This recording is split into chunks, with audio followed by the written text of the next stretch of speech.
I don't have any slides, I talk fast, so you might want to take notes. Good thing about my trainers though, is I have a habit of saying write this down. So you'll kind of know when it's important enough for you to write it down.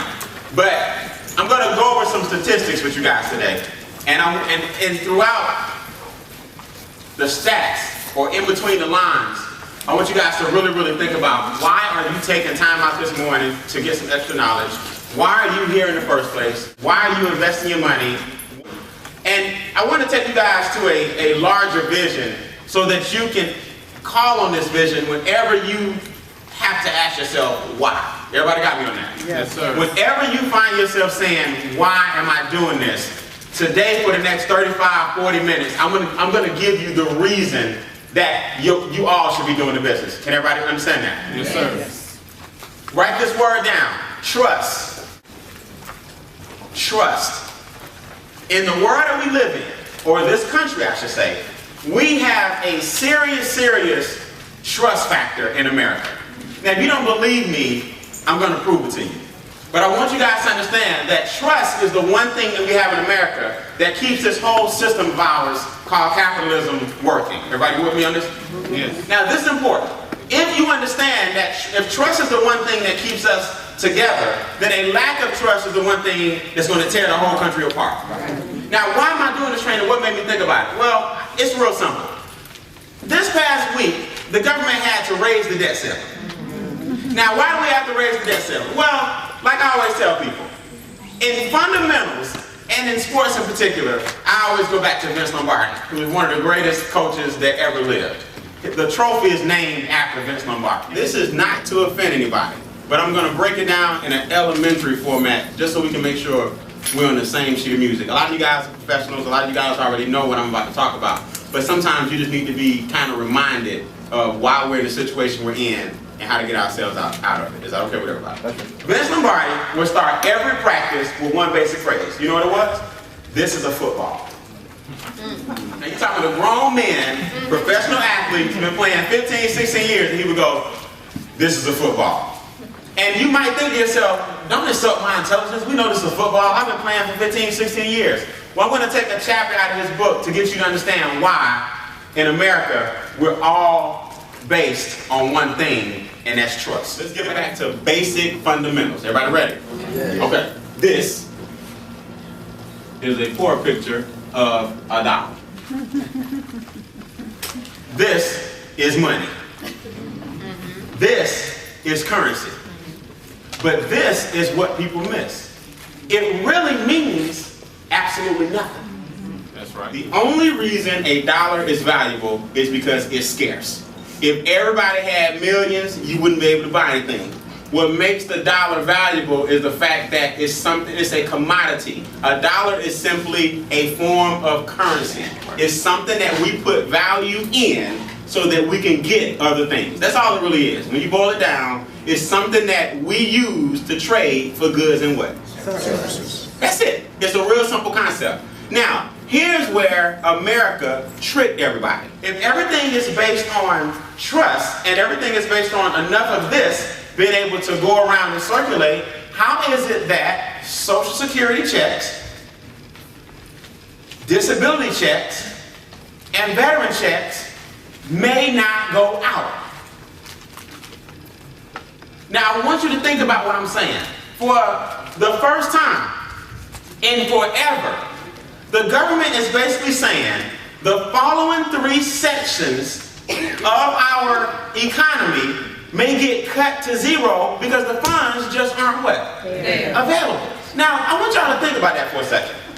I want you to really think about that for a second. I'm trusting as an American citizen that every time I get paid, a certain percentage is taken out for Social Security. That means if we ever need some help, or if I ever need some help, you guys have been my savings account for the past 30 or 40 years. That's right. So I'm trusting that I'm working, and I'm trusting that you're taking money out, and I'm trusting that you're going to take care of me if I need it. Veterans are saying, I'm going to go overseas. I'm going to risk my life. I'm I'm going to take time for my kids, my husband, my wife, my family. I'm going to have bombs flying over my head. I'm going to lose legs. I'm going to lose arms. I'm going to lose close friends that have my back. Bullets are going to fly over me. I'm trusting that you will take care of me when I come back. That's right. If I come back. Right. Americans have veterans, disability, and Social Security that we all chip in on, and now you telling me the funds aren't available. So where did it go? So why are you doing this business? You know why? Because you need to quit being so doggone trusting. That's why you're doing the business. Trusting that the states, now don't get me wrong, I'm going to beat up on America, but you don't see me leaving. You don't see me like, come on y'all, let's get up out of here. It's the greatest country in the world. But all I'm saying is, we got to start pulling the reins back in because certain things have gotten out of control. Now, since we're talking about trust, here's the relationship between the bank, the government, and the citizens. Banks trust that when they lend you money, you're going to what? Pay it back. And have I lost anybody yet? Banks are saying, look, I'm going to give you a certain amount of money, and just based on who you are on paper, I'm hoping that you can pay this loan back. Americans are saying, if I deposit this money, you're going to make wise investments with this money.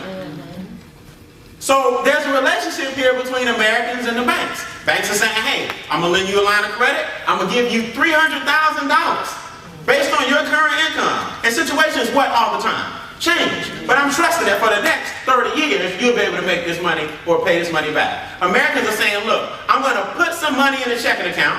I'm going to put some money in a savings account. I'm going to put some money in a CD. And I'm trusting that y'all are going to take all of our money collectively and make wise investments so that your money can make more what?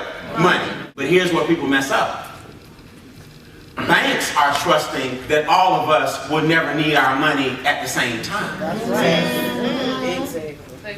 That's what people miss. Your entire system, the entire economy is based on, please, one day, don't let everybody go to the bank and say, give me all of that back.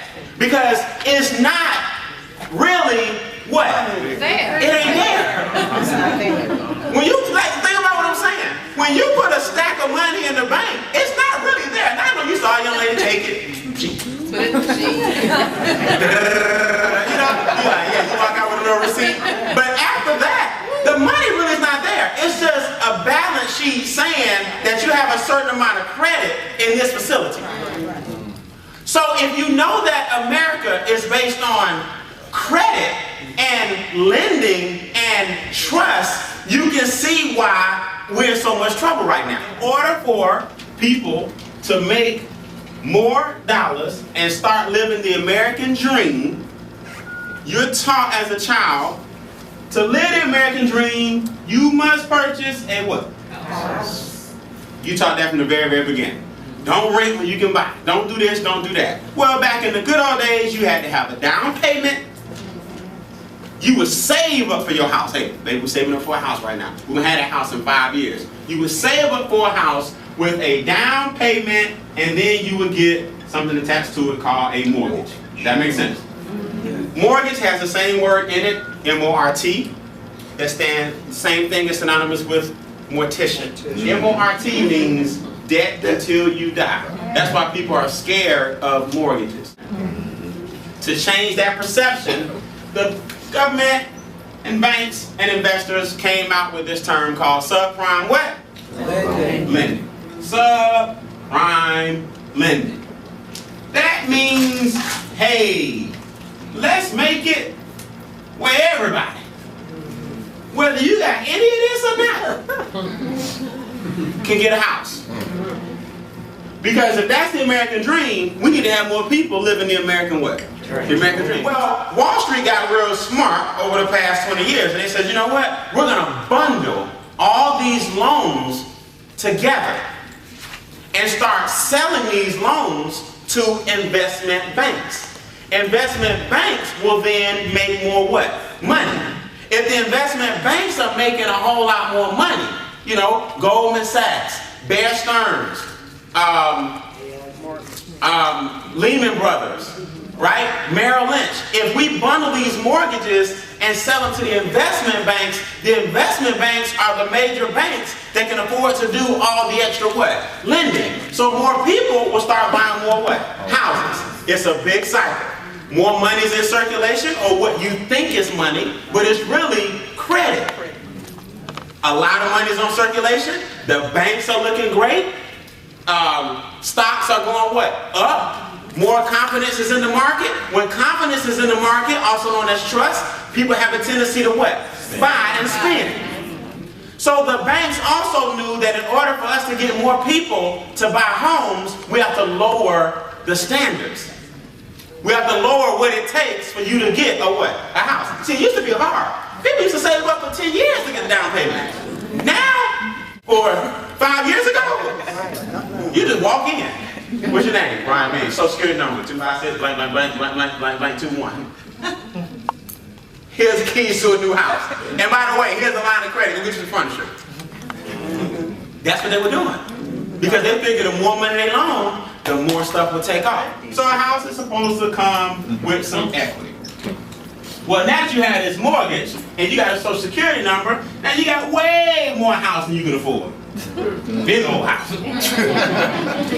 Because you've been taught all your life that in America, bigger mean better. Big car, big house, SUV, 2-3 SUVs, big homes. But guess what? You don't have a whole lot of money, but you qualified for the big house. This was years ago. So we were taught that the bank wouldn't be giving me all this house if I couldn't afford it. Yes, they will. Because a lot of money is being made as long as the housing market continues to what? Flourish. Now think about the psychology of this.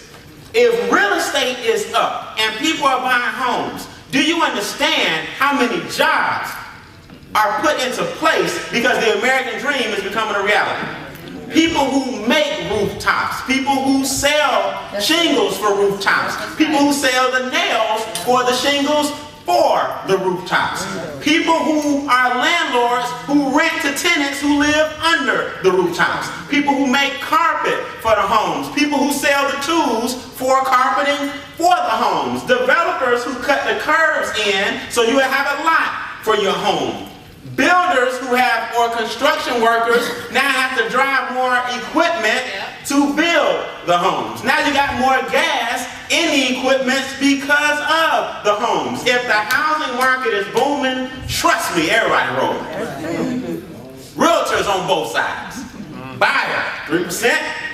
Seller, 3%. So everybody just having a good time. On both ends. Right? Mortgage originator, he get 1% of the whole deal. Closing attorneys can't keep enough. I mean, it's coming in like it's nothing. Roofs are going up. Home Depot making what? Money. Wood, lumberjacks making what? Money. Door companies, window companies, brick companies, siding companies, the company that digs the concrete for your house to go on. The subdivisions, the developers, the people who do the landscaping, the people who sell you the landscaping supplies, the people who make the nuts and bolts that go on the landscaping tools for your supplies. Everybody making what? Money. As long as that housing market keeps flourishing. But then something happened. Investment banks started seeing what? That we're lowering the credibility or the criteria to get a house. That means some of these loans are very risky. So we have to insure these loans. That way, even if we default, if the people can't afford to pay, we still get our money back. See, the one thing about the bank, they're going to protect theirs. So they put insurance on the bad loans, so even when your balloon payment kicks in, if you default, we still get money. One company in particular bought a whole bunch of insurance. A.I. They insured everybody. 91 million policies. Billions, almost trillions of dollars of insurance. So when people started to default on their loans, AIG couldn't afford to pay all the banks their money. So now you have to save this company called AIG. You cannot let them go under because they were making so much money that foreign countries started investing in AIG. See, now it's a global economy, guys. It's not just about the United States and how well we do anymore. All this stuff is tied together. So when the Queen of England go, excuse me, what the hell is going on with AIG? When she called you and say, the pound dropped $50 today because AIG is going out of business, you guys need to do something about that. See, whether you want to believe it or not, this country's still run by another country. That's right. Absolutely. Now I'm not going to get into that because some of y'all might get mad at me. But we got other people to answer to when everything is all tied what? Together. Right. You can't let this big company go out of business or now all the other countries crumble. All the other countries crumble. Not because of this one country, but because of the way the system what? Works. So now the origin of all this mess, banks go, we ain't giving out no more money. This is out of control. Because the people who didn't have money are starting to default on the big house because they shouldn't have got it in the first place. You shouldn't have gave it to them in the first place. Everybody got it? Now I'm not playing the blame game. We're just talking about basic fundamentals of what happened. So now we got to take this money and retract it and stop what? Lending. Wow, what you getting at? This is a football. Basic fundamentals. So in order to save all these big firms that have been investing all this money, the government has to come up with more money. Guess where they get it from? You. So now everybody's taxes go up. So it's called an injunction. To make all of this work, guys, we got to come up with more money. We can't just print it because now the value of the dollar just drops if everybody has it. So what we got to do, we got to turn to the people and say, look, we sorry. We got to raise taxes. We got to bail this company out because if y'all lose trust in us, then there's chaos. The problem is we've already lost trust. That's why everybody's holding on to their what? Money. Their money. So let me get this straight. Y'all need some more money from us. Y'all bail out all these companies. The companies are supposed to get the money from us and then put it back in what? Circulation. But instead, the companies take all the money from us and then the CEO go get a new jet. The CEO go get a new $300 million vacation for all his employees off the taxpayers' dollars. So let me get this straight. That was supposed to be an injunction to help everybody start spending their what again? Money. Giving people more lines of what? Credit. But now you got all the money and froze, so now unemployment. 90,000 people in 1 month lost their jobs. 90,000 people. So now, let's go in reverse. Foreclosures up.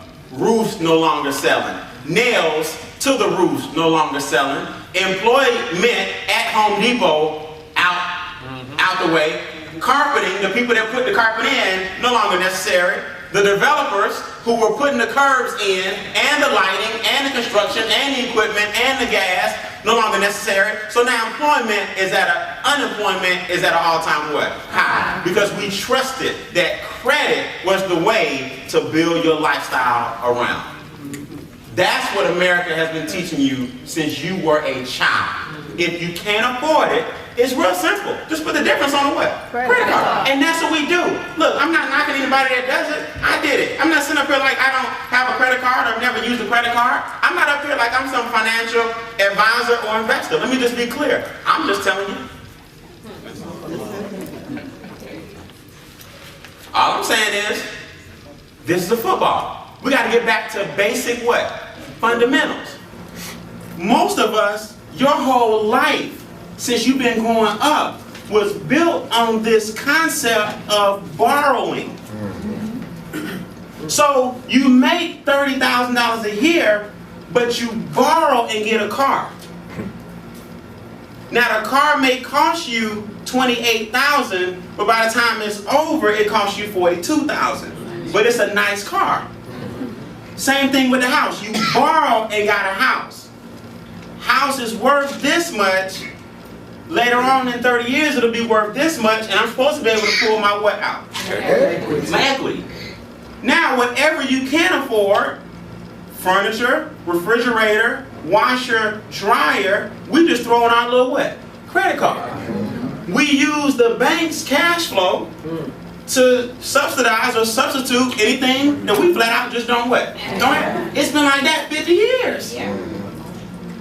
If I don't have it, I just throw it on the plastic. Who know what I'm talking about? Are we short? No problem. We got credit card. So after a while, we just started thinking, it's cool, I got a job. And for my emergencies, I got what? Credit card. Okay, no problem. So the same old bank, not only did they give you a house, you already got the car. In fact, you got two of them. Because you had to have your two-car garage, you know. Yeah, just put your whips in there. And then guess what? Now that you're married, you got your house. You got to have a few of these. You know, that little boy and little girl.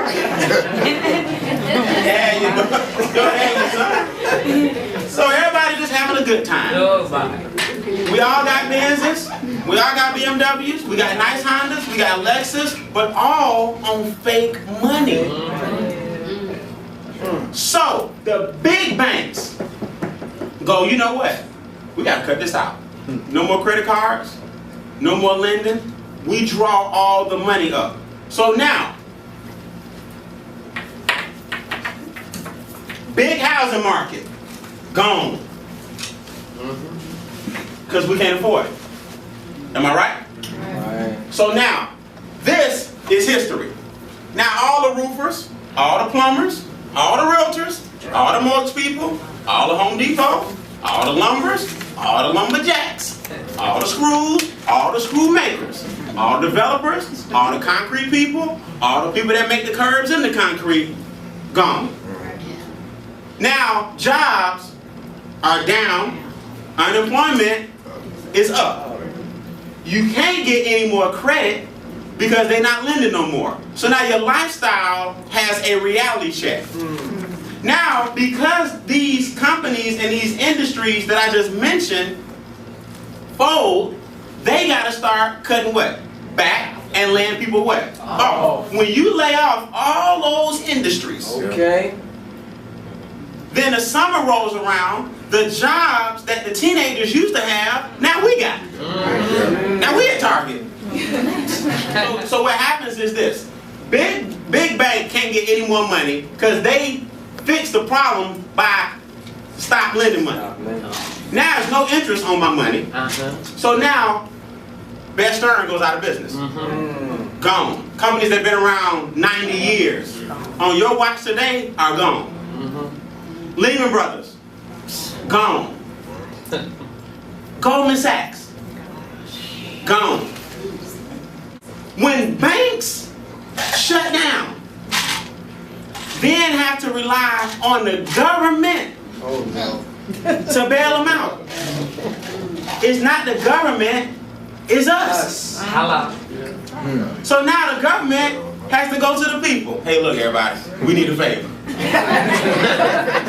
We need everybody to do us a favor. We're going to have to jack up the taxes just for a little while. Wait a minute. What you mean jacking up the taxes? I ain't got no job. We broke. You can jack up the taxes all you want. I ain't got no money. Because you told me that for the longest, living off this was fine. Yeah. So what you mean? Now, people panic. Now, little Johnny can't go to school. Because y'all ain't lending no more money. Now the Hope Grant, all the stuff we had where people was going to school in underprivileged areas on the Hope Grant because they got 1,200 SAT and 4.5 GPA, no money. Non-profit organizations that keep people out the hood from getting in trouble and stop teenage pregnancy, and all the little parks and recreational centers that all the corporations normally would help your kids live a better lifestyle. No money, ain't no more money.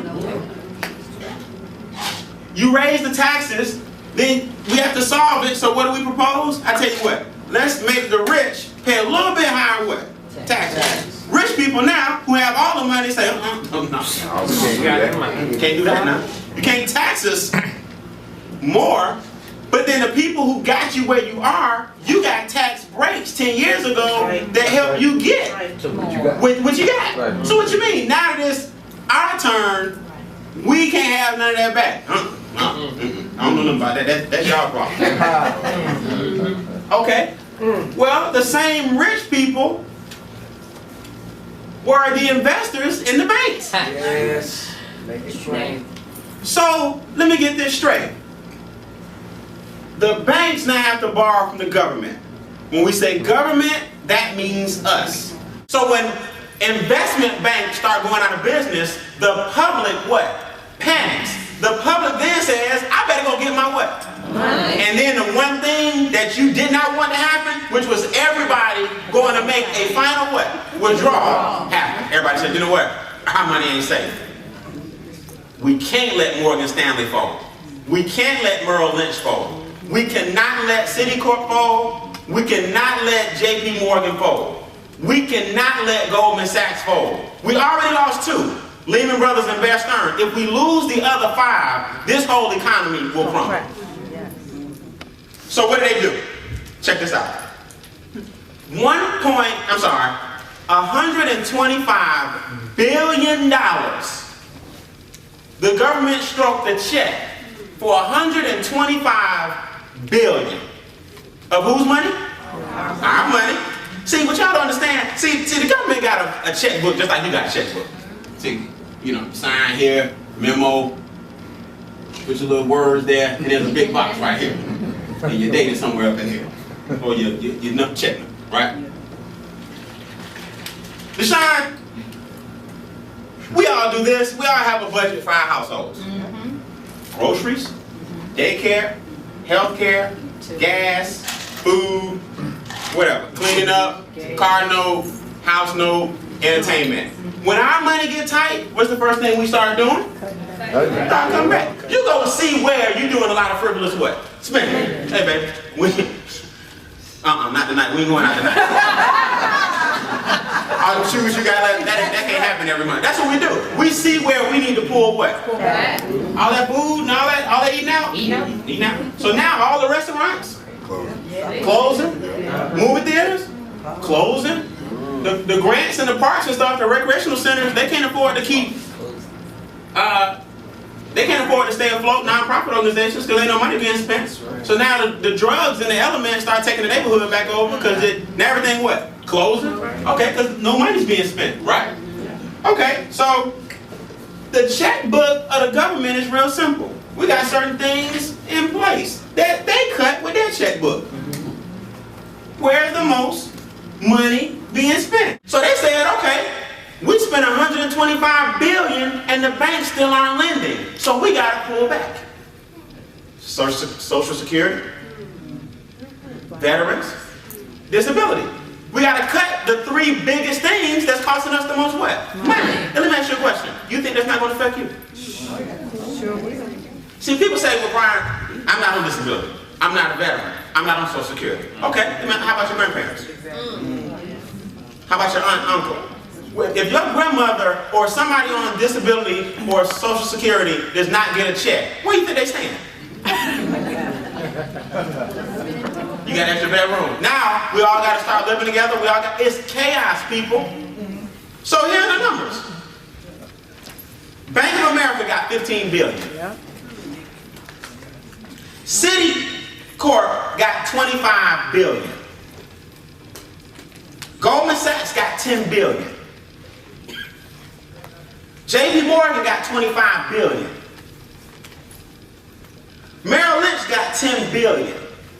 Morgan Stanley got 10 billion. Wells Fargo got 25 billion. See, we learned, what I'm trying to say is, we learned 3-4 years ago, it affects what? Everybody. So don't sit in here like this August 2nd decision of whether or not your checks are good. You could be holding a Social Security check that is not good. People with disabilities, they don't work. They have to have this in order to keep up with the cost of what? Living. Everything else is already not enough. So you telling me disability may be gone. So you telling me the vets who fought for you to have a very lifestyle you got. You telling me the soldiers who risk their life, take time away from their kids, take time away from their wives, take time away from their husbands, go risk their lives, they don't have a check. Some of them don't even have a place to stay when they come back. Yeah. Right. See, everybody got a budget. You do house note, car insurance, mortgage. They do Social Security, disability. We got to find out what we're going to cut. And the next thing they're looking at now is the real stuff. Now, whether you're writing it down or not, let me just go over it again. $125 billion came from us and went back to the investment banks. Bank of America 15, Citicorp 25, Goldman Sachs 10, J.P. Morgan 25, Morgan Stanley 10, Merrill Lynch 10, Wells Fargo 25 billion each.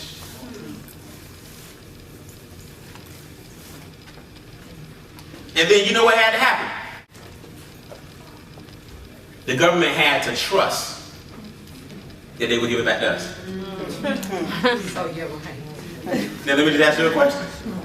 Have they done it? Go try to get you a loan. So let me ask you a question. Where's your mother gonna go? How's she gonna get her treatments? Where's your brother who just got out of the military? How you gonna make his money? Ain't nobody hiring. You mean to tell me I've been putting in my Social Security for 13, 14 years, and then when it's my turn, you telling me all the money gone? You telling me the check ain't good? That's what we at, people. Reality. What if this happens? What you gonna do? I'm gonna tell you right now. What just happened 3 years ago could happen again. We gotta start moving together. People gotta start staying with you. We gotta start sharing expenses. You help me out. I help you out. Crime go through the ceiling. I mean, you haven't seen chaos until you take this away. Take this away. That's right. Absolutely. Unless somebody's mother or father medication, they can't afford it because the pharmaceutical drugs you put us on $1,200 a month. And you're not even giving me the checks. You ain't seen crime yet. You ain't seen chaos yet. I'm not trying to scare you. I'm just trying to tell you why for 15 years I've been telling people, get your chips in order, get your ducks in a row. You have to prepare for war in times of peace. The only way to remove that fear factor of somebody else and whether they make the right decisions, having so much control over you, is real simple. You must have passive residual income. That means when money, see, you can create your own economy within your own circle, with your own product, with your own company. That way the only people you need to trust is you and your capabilities. Right. That's the only trust you need for your little small United States of America to keep rolling. Yeah. Because don't get it twisted. When the economy hit and everything tanked, everybody didn't suffer. It just depends on what side of the coin you was on. That's right. That's true. So let's talk about it real quick before I go. Financial freedom has 3 definitions. One is basic, or I'll call it beginners. 2 is intermediate or medium, and the third one is large. The first definition of financial freedom is real simple. When your passive cash flow is greater than your expenses. See, some of us just need to get there. Because here's what people miss. A lot of you guys have income, but you don't have cash flow. That's the problem. You got income, but you don't have cash flow. There's a difference. Income means I get a check. The problem with income only is that the income will come in and go straight to your expenses, also known as your what? Your bills. Cash flow means, so let me give you an example. Income is this. I get paid on the 30th, but my rent is due on the 5th. So on the 30th, I gotta keep that money so I have enough to pay my rent on the following what? 5th. Now, if something happens that's a little drastic and takes me out of my budget, new transmission, new compressor, new air conditioning unit, it doesn't mess up my income, but it messed up my cash flow. Yeah. So now, it's not that I don't have the money, it's just that something came in and interrupted my little cash flow. That's right. So now everything is thrown off. Yeah. And guess what? If income is all you have and not passive income, it is impossible to catch up. That's right. That's what people miss. You're only one disaster away from being on the streets. Think about what I'm saying. Look, this is when I got a reality check for myself. You see a man that's holding a sign that says, "Will work for food." The only difference between me and him was one check. So you see these people out on the streets, don't judge them. That's you. He just don't have no friends. That's the only difference. If I missed a paycheck, I would start to spiral. Now, it may take a second for them to catch up with me and foreclose, but I will be with him in 6 months. Me too. So there's literally broke and there's technically broke. If you don't have any cash flow, you are technically broke. I'm not talking about you. I'm telling you what situation I was in. Now, if you can put on one of the shoes, feel free. But I'm just telling you my situation. I was technically broke. If the job said, "You know what, Brian, we're not going to pay you this month," my world started to spiral. That means I wasn't even on the first definition of financial freedom, which is when your passive income is greater than your what? Expenses. See, if you make $10,000 a month, $10,000 a month, passive residual income, and your mortgage is $3,000, that means without working, you can go 3 months. You see what I'm saying? That's called cash flow. Wait a minute, I got $10,000 a month coming in residually. My mortgage is $3,000. If my passive income stops today, I still got enough time. I got 90 days before I even have to worry about my mortgage. Because I got excellent what? No. Cash flow. See how trained you are? I got good credit. No. None of us got good credit.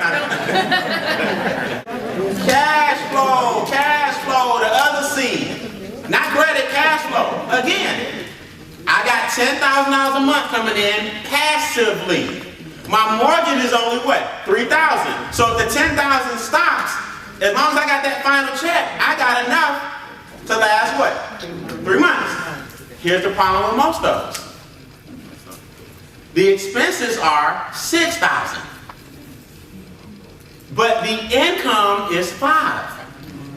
You put the difference on a credit card. And that's the American dream. What you don't have, you float. So the minute they stop lending, you were $1,000 short every month. Now that's just a small example. Some of us got 10, 12 cards. And when they stop lending, you don't have the cash flow to fill in the gap of the lifestyle that you have chosen for yourself. People say, "Why, man, when you gonna go out and get that car of your dreams?" I said, "I'm taking my time. What am I gonna get the car of my dreams for?" I bought 2 cars recently, but guess what? They're classics. They're classics. So they appreciate every day. While the car my friend just bought, the minute he pulled out, vroom. If he gonna have an accident today, he can't get back what he just signed for tomorrow. That's right. That's right. Am I knocking new cars? No. Am I saying I won't go to the lot? Am I saying I'm gonna buy classic cars and fix them up the rest of my life? No. I'll get a nice car. But guess what? The passive income gonna pay for it. It won't be me. See, I just believe in letting passive income pay for your stuff.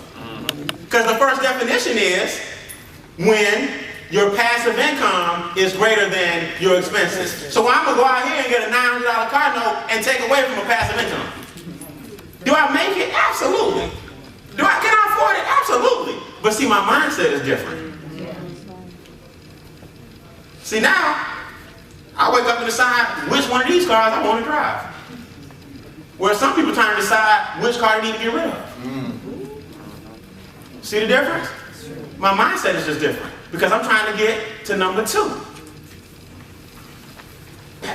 Financial freedom.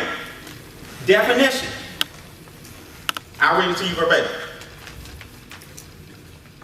The ability to define the lifestyle you desire without having to ask another person for a dime. That's the second definition that you're working towards. The ability to have the lifestyle you desire or that you define for yourself without having to ask an employer for a dime. So I did number 1 all the way till I got to number 2. Now I'm at number 2. I don't have to ask an employer for a check. I have a team and a customer base purchasing a product that provides my check. So thousands of people are responsible for my income. Thousands, not one guy who can come in one day and get mad and just change my whole lifestyle. See, chances are thousands of people ain't gonna make the decision at the same time. Your boss will come in here today and say, you know what, we don't need this division. Now, I'm working on the 3rd. That's the grandfather. That's the done-die. The 3rd definition of financial freedom is the ability to sustain for 10 years and maintain the current lifestyle you define for yourself off dividends alone. The ability to sustain for 10 years and live the current lifestyle you have defined for yourself off dividends alone. That means the money you're making makes more money than you can spend. That takes a lifetime. But that's what you're working on. Why are you building a business? Why are you sticking around for training?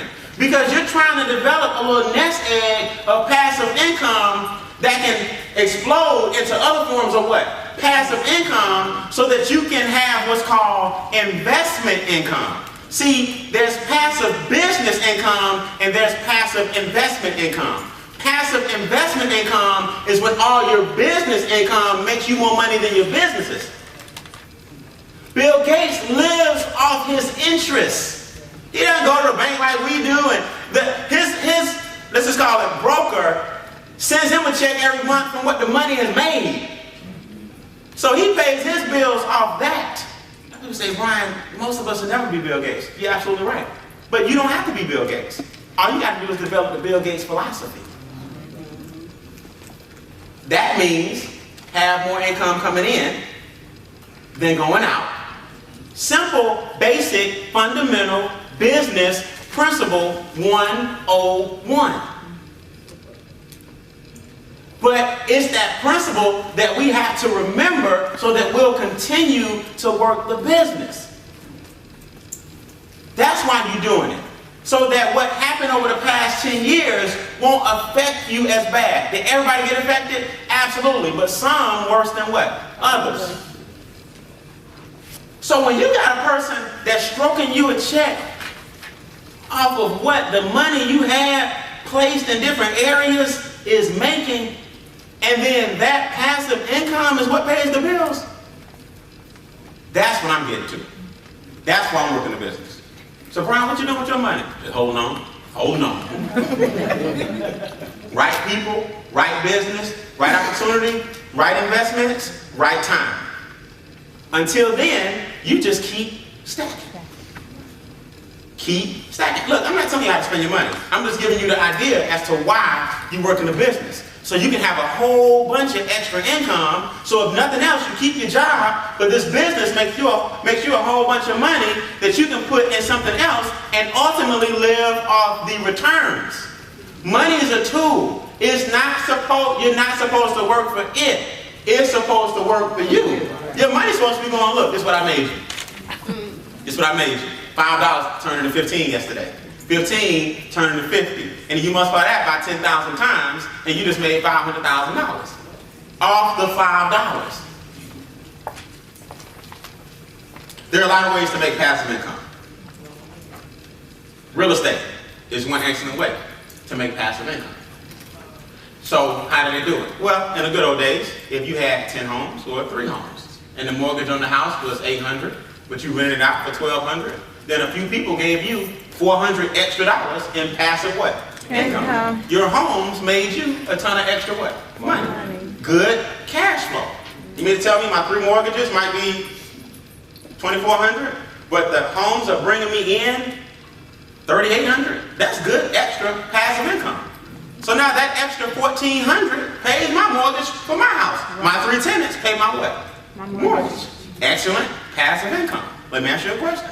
What is it going to take for you to do that today? I'm simply saying the real estate as you know it, where money was just flowing freely, and the 0 credit score still got you a house, and realtors were making money on both ends, and developers and builders were building houses through the ceiling. Those days are over. Where you got all these rental properties, and people giving you passive residual income because they're paying your mortgage with some cash flow on top.